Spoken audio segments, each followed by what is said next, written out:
a typical day for our staff writers will actually start the night before. They'll get an email from one of their editors with a story assignment that they're supposed to be working on for the next day.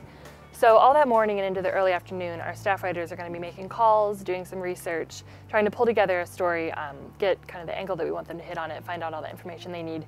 And then at 3:30, like you saw earlier, we have our budget meeting, which means that by then all of the editors need to have talked with the writers who are working that day and figured out what stories are ready to pitch. About 4:15 is when stories start rolling in through editors and then eventually up to Andy and I in order to be edited for the next day. We usually hit our peak hour probably around 6:30 or 7 when people start lining up and coming in quickly with a lot of content. And the people over here you see is our design and graphics desk. So they're busy working right now designing pages, making sure that everything's being laid out appropriately. As the night starts to wind down around probably 11 or 11:30, we're almost done editing stories and we're looking now more at the pages to make sure that the extras we have, like little information boxes, or make sure the photos look the way we want them to, make sure headlines are good, just making sure last minute things are set before we send the paper out the door at 12:30 is our deadline. You know, all told it's about 250. A large portion of that is volunteer staff, and those are students.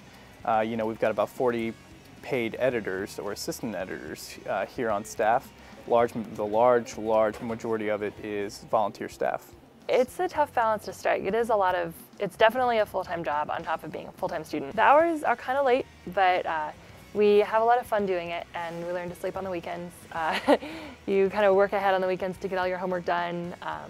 You just learn to be really efficient. You have people not just on campus reading the Daily Tar Heel in droves, and they actually do really depend on us as a news source. I always really love when I'm walking behind groups of people or listening in class, or sometimes professors will bring up stories that we wrote in the DTH as kind of a conversation point. And I always think that's really exciting to see how other people in the university community are reading our stories and then using it as a jumping off point to advocate for certain issues, discuss them, learn more about them. So I think our role is really to help drive discussion, figure out what's important to our readership, and help make sure that they're informed and that they're looking forward to what the next steps are in politics and ways they can get involved. All too often you hear a conversation that you may have heard over and over again, something that's been rehashed, and you think, well, you know, if only they'd read our story about what that voter ID law was actually going to do. And that's really what we concentrated on during the election season,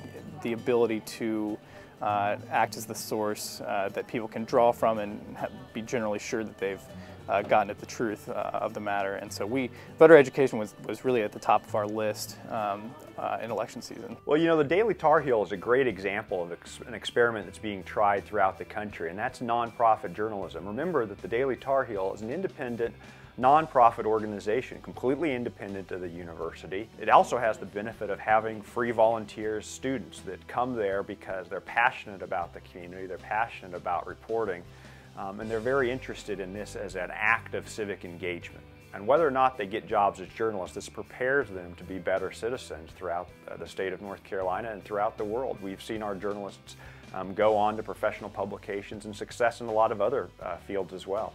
Well, the main reason I do it is for the people, actually. I really love the people that work here. It's a great group, and we get a lot of new staffers who don't have any journalism experience, and it's great to watch them understand journalism, start to love it, and realize what's so exciting about breaking news, and how to conduct a good interview when you get some really exciting piece of information, how to couch it appropriately and write an article about it. So that's really exciting. I love that aspect of it. The pay is not enough to reward the people who work here, but it's a sense of fulfillment. People get their news from the Daily Tar Heel. We take that very seriously. So that is really the primary motivation.